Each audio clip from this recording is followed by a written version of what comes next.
कि नबी को उस जमाने में बर्क़ की सवारी दी गई, बिजली की सवारी दी गई, जिस जमाने में करंट का नामो निशान नहीं, बिजली का नामो निशान नहीं था, ताकि बर्क़ के जमाने के लोग अज़मत मुस्तफा का इनकार न कर सकें। इसलिए नबी को वो सवारी दी गई। अब कयामत तक कोई कितने भी शटल स्पेस बना ले, नबी की सवारी से तेज रफ्तार सवारी नहीं बना सकता। हुजूर सल्लल्लाहु अलैहि वसल्लम ऊपर जा रहे हैं मेराज में, एक फरिश्ता देखा जिसके दो पर और दो पर से उड़ते हुए रब की बारगाह में जा रहे हैं। नबी ने गौर से देखा उसको। अच्छा, इतने में एक दूसरा फरिश्ता उसको टेक ओवर कर रहा और उसके तीन पर लगे हुए और तीन पर वाले फरिश्ते की रफ्तार दो पर वाले से ज्यादा थी। उसने बहुत स्पीड से दो पर वाले को पीछे किया और आगे निकल। नबी ने उसे भी गौर से अच्छा, इतने में एक तीसरा फरिश्ता उनके चार पर लगे और चार पर वाले ने दो पर वाले को भी टेक ओवर किया, तीन पर वाले को भी टेक ओवर किया और स्पीड के साथ रब की बारगाह में जा रहे हैं बंदों के आमाल लेके। प्यारे मुस्तफा ने तीनों पर को देखा, दो पर, तीन पर और चार पर, तीनों किस्म के पर को देखा, तीन किस्म के पर याद रखिएगा और दुआ की, ऐ अल्लाह ये पर मेरी उम्मत को भी अता कर दे ताकि वो भी उड़ के तेरी बारगाह में आ सके। इजाबत का सेहरा, इनायत का जोड़ा, दुल्हन बन के निकली दुआए मोहम्मद। इजाबत ने झुक के गले से लगाया, बड़ी नाज से जब दुआ रब ने नबी की दुआ कबूल फरमाई और तीनों किस्म के पर उम्मत मोहम्मदिया को दे दिए। 2 रकात वाली नमाज ये 2 पर के बराबर है, 3 रकात वाली नमाज ये 3 पर के बराबर है, 4 रकात वाली नमाज ये 4 पर के बराबर है। न 5 रकात कोई नमाज होती है, न 1 रकात कोई नमाज होती है। या तो वो 2 रकात होगी जैसे फज्र की नमाज, या 3 रकात होगी जैसे मगरिब व वित्र की नमाज, या 4 रकात होगी जैसे ज़ोहर व असर व इशा की नमाज। ये 3 ही किस्म में मुनहसिर की यही वजह है कि या तो 2 पर थे, या 3 थे, या 4 थे। नबी ने दुआ की, रब ने कबूल फरमाई, अल्लाह ने ये पर उम्मत मोहम्मदिया को दे दिए। अब जिसने ये तीनों किस्म के पर लगा लिए, अल्लामा इस्माइल हक़ी रूहुल बयान के अंदर लिखते हैं कि जिसने ये पर लगा लिए उसकी रफ्तार आम बंदों से नहीं, जिन्नातों से नहीं, शटल स्पेस से नहीं, राजधानी ही से नहीं, बल्कि फरिश्तों से भी अफजल व आला हो जाया करती है। वो रहता तो जमीन पर है मगर सजदे में जाके रब का दीदार करता। नबी आवाज देते हैं, ऐ मोमिन मेराज तेरी नमाज है।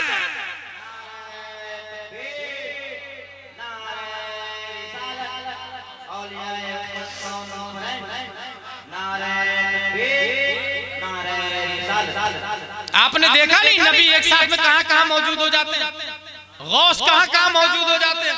आपने सुना नहीं, मेरा गौस कहते हैं कि मैं मगरिब में रहूं तो मशरिक में भी हेल्प के लिए यहीं से हाथ बढ़ा के हेल्प कर देता हूं। यही रफ्तार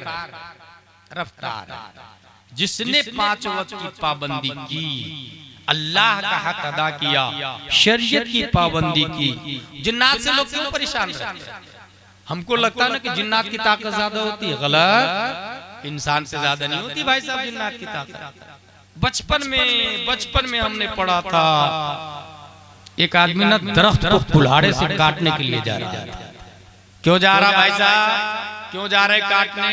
शैतान, जिन्नात आके उसको बोला। शैतान जिन्नाती को कहते हैं, जो अच्छा होता है उसको मुतलकन जिन कहा जाता, जो बदमाश होता है उसे शैतान कहते हैं।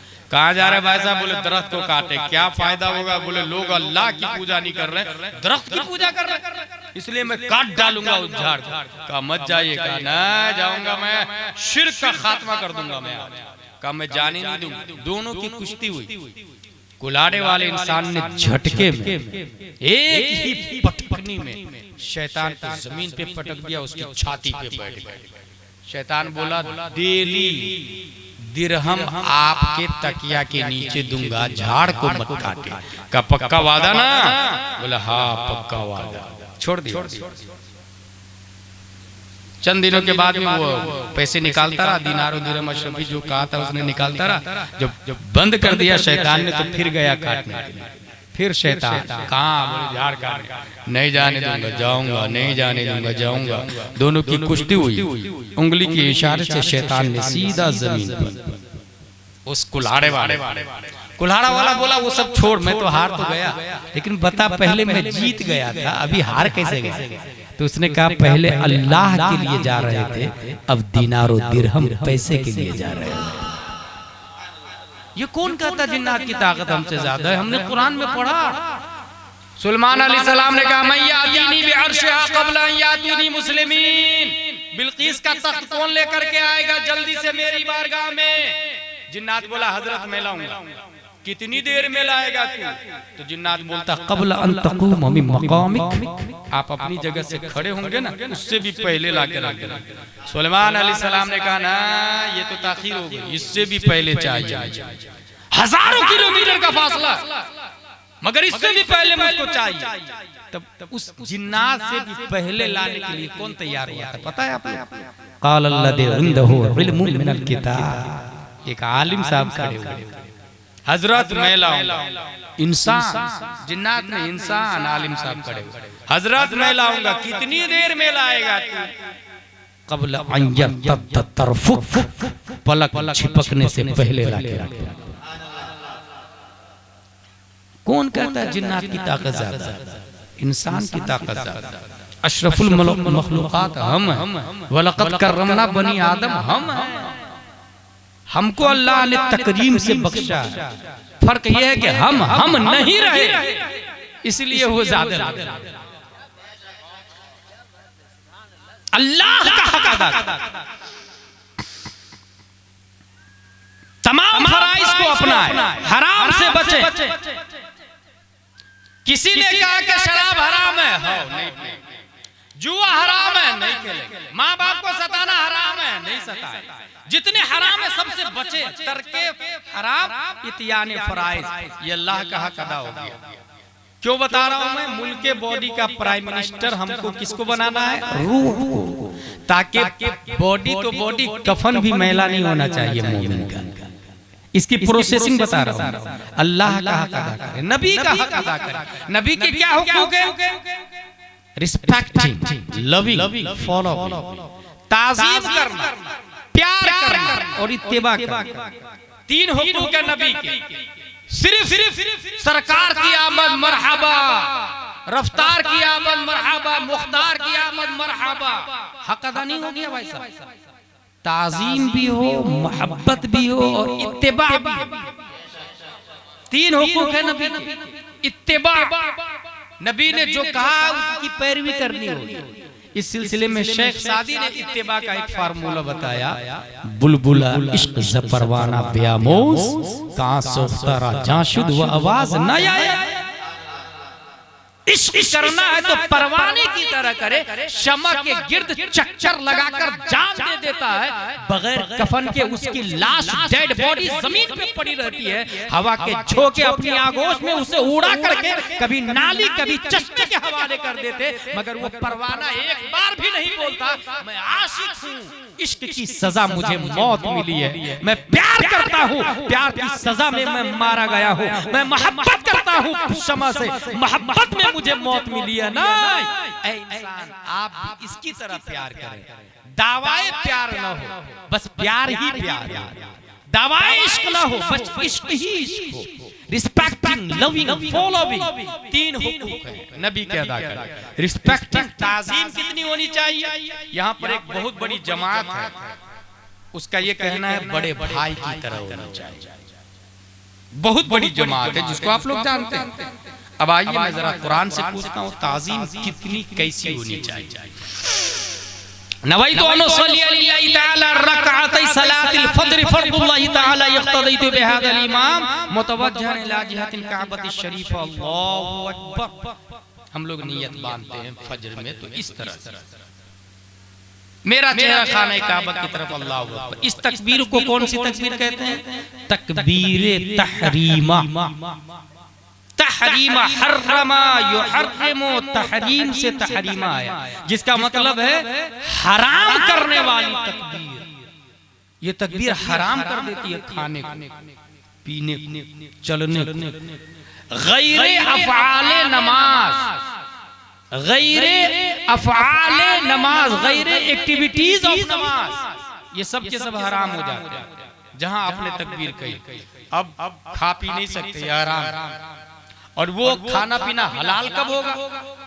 जिस चीज से हलाल हो जाए उसको तकबीर तहलीला कहते हैं। और वो क्या है? अस्सलामु अलैकुम व रहमतुल्लाह, अस्सलामु अलैकुम व रहमतुल्लाह। जो ही अस्सलाम का, तो अस्सलाम भी तकबीर है, वो भी अल्लाह का नाम। अपने लोग नहीं कहते अल्लाहुम्मा अंतस सलाम मोमिन का सलाम, तो अल्लाह इस सलाम। जो ही कहा अस्सलाम तो ये हलाल हो गया। अब जो हराम हो गया था सब हलाल हो गया।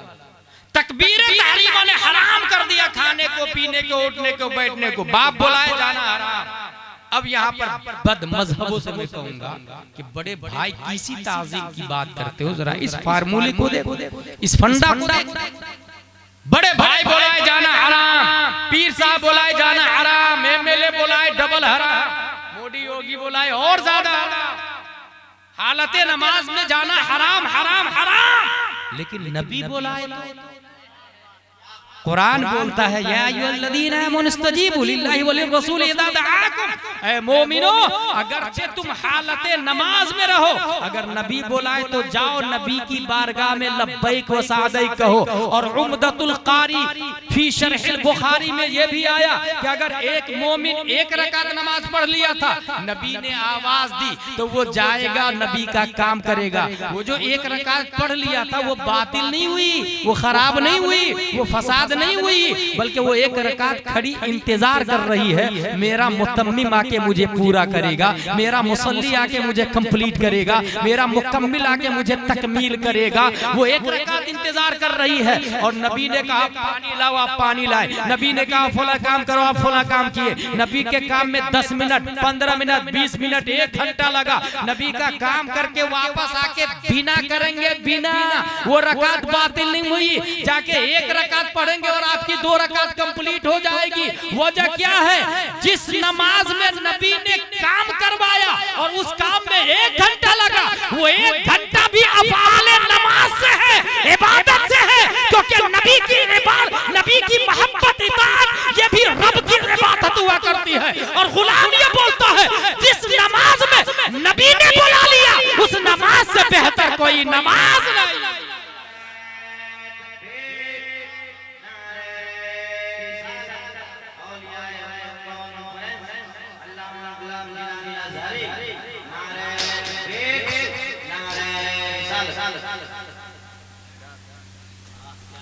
हालत नमाज में, अच्छा एक सहाबी को नबी ने आवाज दी, वो सहाबी गए नहीं। फरमाया नबी ने किस चीज ने तुम्हें रोका जब मैंने आवाज दी? सहाबी ने कहा हालत नमाज में था। तब नबी फरमाते हैं अल्लाह का कानून नहीं मालूम, या अय्युहल्लज़ीना आमनू इस्तजीबू लिल्लाहि व लिर्रसूल इज़ा दआकुम। कहा या रसूल अल्लाह आइंदा ऐसा नहीं करूंगा, आप जब भी बुलाएंगे हाजिर आ जाओ, हाजिर आ जाओ। रसूलुल्लाह का हक अदा कर, रसूलुल्लाह अल्लाह का, रसूलुल्लाह का, बंदों का हक अदा कर। बंदों का हक क्या है भाई साहब? बाप का इंतकाल हुआ, भाई ने बहन की प्रॉपर्टी दबा ली, ये बंदों का हक अदा नहीं। वरासत में भाई भाई ने हिस्सा ले लिया, बहन को नहीं दिया, ये हक तलफी हो गया। खेत में आरी बना रहा था, आरी पड़ोसी की जमीन में खिसका के थोड़ा सा उधर दबा के आरी बना 1 इंच। मैदान महशर में वो 1 इंच जिसकी जमीन ली ना, हाजिर हो जाएगा, मौला इसने 1 इंच मेरे खेत से ले ली। रब पूछेगा बंदे तूने 1 इंच ली? हाँ मौला लिया तो, लेकिन पता नहीं था तेरी बारगाह में आके शिकायत कर देगा। अगर आपने कहा पता नहीं था तो ये हंसने वाली नहीं, रोने वाली बात है। पता नहीं था, मालूम नहीं था, इल्म नहीं था, तब अल्लाह इस बात पर कादिर है। वो कह सकता है कि मैंने तुम्हारे मोहल्ले में आलिम नहीं भेजा था, पता करने के लिए तो भेजा। मैंने तुम्हारे मोहल्ले में मुफ्ती नहीं भेजा था पता करने के लिए तो भेजा। मैंने आपके मोहल्ले में बड़े बड़े उलमा को नहीं भेजा। लॉकडाउन में तुमने तो हटा दिया था, मैंने ही उनको रखा था क्योंकि रज़ाक तो मैं हूं, रज़ाक तो मैं हूं। और खुशनसीब है वो मदरसा इस्लामिया वाले, मस्जिद वाले जो लॉकडाउन में कुछ लोगों ने हटा दिया, मगर उन्होंने कहा नहीं मैं खाऊंगा तो इमाम भी खाएगा। खुशनसीब है वो लोग जो उलमा के हक को पहचानते हैं। अगर आपने कहा पता नहीं तो उलमा हाजिर हो सकते हैं। रब इस बात पर कादिर है। इनसे पूछा तुमने, पता मालूम किया तुमने, लाजवाब। फिर होगा क्या जानते हैं? जिसकी 1 इंच जमीन ली ना खेत की, उस आपकी नेकियां उधर ट्रांसफर, यूएसबी केबल की तरह। यूएसबी केबल देखा ना, इधर से उधर ट्रांसफर कर पूरा बायोडाटा दूसरे कंप्यूटर में ले ले, और वहां रब बगैर केबल के ट्रांसफर करने पर कादिर है। बगैर केबल के पूरी नेकियां धड़ाक से उधर आए। बंदा तू राजी है, 1 इंच जमीन तेरी ले ली थी, नहीं मौला बहुत दादागिरी किया, गाली भी दिया, मारा भी मुझको, तब उसका गुनाह उधर ट्रांसफर, जैसे नेकी इधर आई थी गुनाह उधर ट्रांसफर, और उसके पास माइनस प्लस बचेगा। हालांकि हज कर लिया था, रोजे भी रखा था। जो शख्स बंदे की हक तलफी करके हज करके इस खुशफहमी में है कि हदीस शरीफ में आया मन ज़ारा कब्री वजबत लहू शफाअती, गलत फहमी में है वो। ये हदीस उसके लिए नहीं है। जिसने काबा की नजर, काबा की दीवार पे पहली नजर डाला, जो दुआ करे कबूल हो जाएगी, गलत फहमी में है वो। ये वाली दुआ उससे बाहर है। बंदों की हक तलफी अगर की है तो वो हक पहले अलग। किसी का 1 रुपया लिया तो वो 1 रुपया दे, किसी का 1 लाख लिया तो 1 लाख लौटाए। अपना मकान बनाने के लिए कमजोर आदमी बाजू में था, उसकी 1 फीट जमीन दबा के आरसीसी का मकान आपने बना लिया 50 मंजिला। अब हज पे हज नहीं 100 हज कर ले, वो वाला गुनाह कहां से माफ होगा? वो वाला गुनाह माफ होने के लिए वो 1 फीट 50 मंजिला बिल्डिंग तोड़ के 1 फीट वापस करे, फिर अपने दायरे में 100 मंजिला मकान बनाए या 1 मंजिल मकान बनाए, हज करे जाके और दुआ करे, तब आपके लिए मुजदा है मन ज़ारा कब्री वजबत लहू शफाअती। बंदों के हक तलफी के बाद न 11वीं न 12वीं न 13वीं और न हज न नमाज न रोजा सब बर्बाद कर दिए जाए। बंदों का हक मामूली हक नहीं भाई साहब। फतावा रज़विया शरीफ में लिखा है इसके लिए सिर्फ तौबा करेगा तो नहीं काम चलेगा। अगर शराब पी लिया, तौबा कर ले तो गुनाह माफ हो जाएगा, लेकिन वो 10,000 लेके या जमीन लेके तौबा करे तो वो माफ नहीं होता, वो रिटेन करना पड़ता ना, वो रिटेन करना पड़ेगा। ऐसे ही है जैसे हाथ में गोबर रख ले और 7 समंदर पानी से नहा ले, पाक हो गया, वो गोबर को छोड़ना पड़ेगा। वैसा हाथ में गंदगी ले ले और समंदर में डुबकी लगाते रहा और उसको छोड़ नहीं रहा, गंदगी को नहीं छोड़ रहा, हाथ डुबकी लगा रहा। अगर वो 100 साल में डुबकी लगाता रहे समंदर में, वो पाक नहीं होगा भाई साहब। वो हाथ में नजासत जो पकड़े हुआ है उसको छोड़े, ऐसी ही पड़ोसी की जमीन जो पकड़े हुआ है उसको छोड़े, फिर हज के पानी से नहाए, फिर रोजे के पानी से नहाए, तौबा के पानी से नहाए, अब जाके वो पाक है। और ऐसा पाक है कि अत्ताइबु मिनज़्ज़म कमल लाज़िम वाला, उसने तौबा कर ली तो ऐसे पाक हो गया जैसे उसने गुनाह ही नहीं। हमारा इस्लाम इसलिए कामयाब है, इतना अच्छा फार्मूला इस्लाम का। बंदों का हक अदा करे, 3 हुकूक बता दिए मैंने। चौथा हक गौसे आजम का हक अदा करे। गौसे आजम का क्या हक है भाई साहब? गौसे आजम का हक ये है कि वो कहते हैं कदमी हादिही अला रक़बति कुल्ले वलिय्यिल्लाह, इन्ना यदी अला मुरीदी कस्समा अला अल-अर्द फइल्लम यकुन जय्यिद फाना जय्यिद।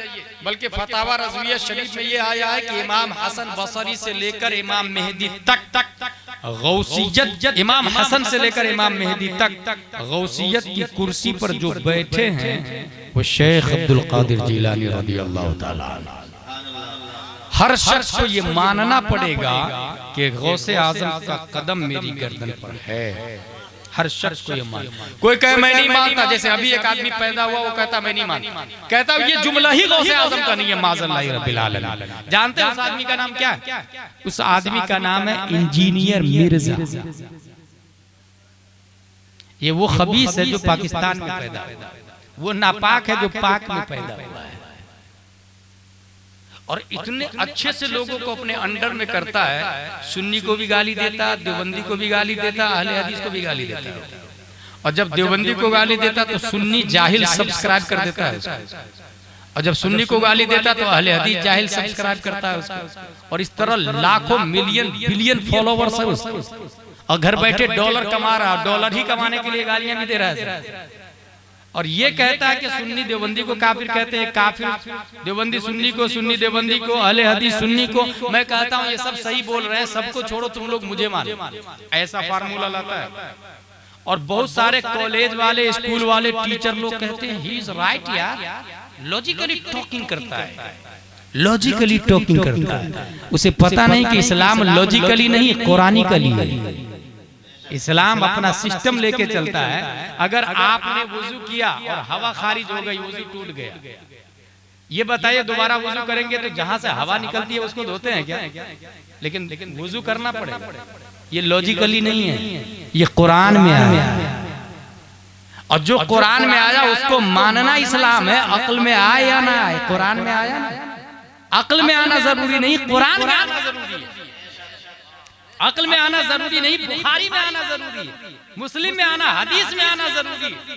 और जो अक्ल के घोड़े पे चलता है उसे जाकिर नायक कहते हैं, उसे वसीम रज़वी कहते हैं, उसे तौसीफुर रहमान कहते हैं। जो उस अक्ल की सवारी पे चलता है और इस्लाम को उसी हिसाब से देखता है, उसको तस्लीमा नसरीन कहते हैं।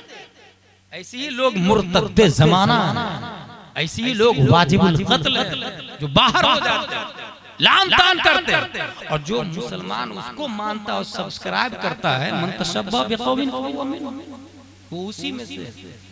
इसलिए यूट्यूब, ट्विटर, फेसबुक से अच्छी बात शेयर तो मिनटों में। अच्छा, इंसान पढ़ता भी नहीं आजकल और धड़ाक से शेयर करता है। पढ़ के अमल करना चाहिए, अच्छी बात हो तो अमल भी नहीं करेगा, पढ़ेगा भी। मफहूम हेडिंग देगा, फौरन शेयर कर देता है। हदीस शरीफ में ये भी आया, जिसने बुरी चीज शेयर की है उसको अजाब भी मिलता रहेगा, जिसने अच्छी चीज शेयर की उसको सवाब भी मिलता है। और अच्छी बुरी क्या है ये कौन डिफाइन करेगा? एक बहुत पॉइंट की बात बताने जा रहा हूँ, कल के जलसे में मैंने ये बात भी बताई थी।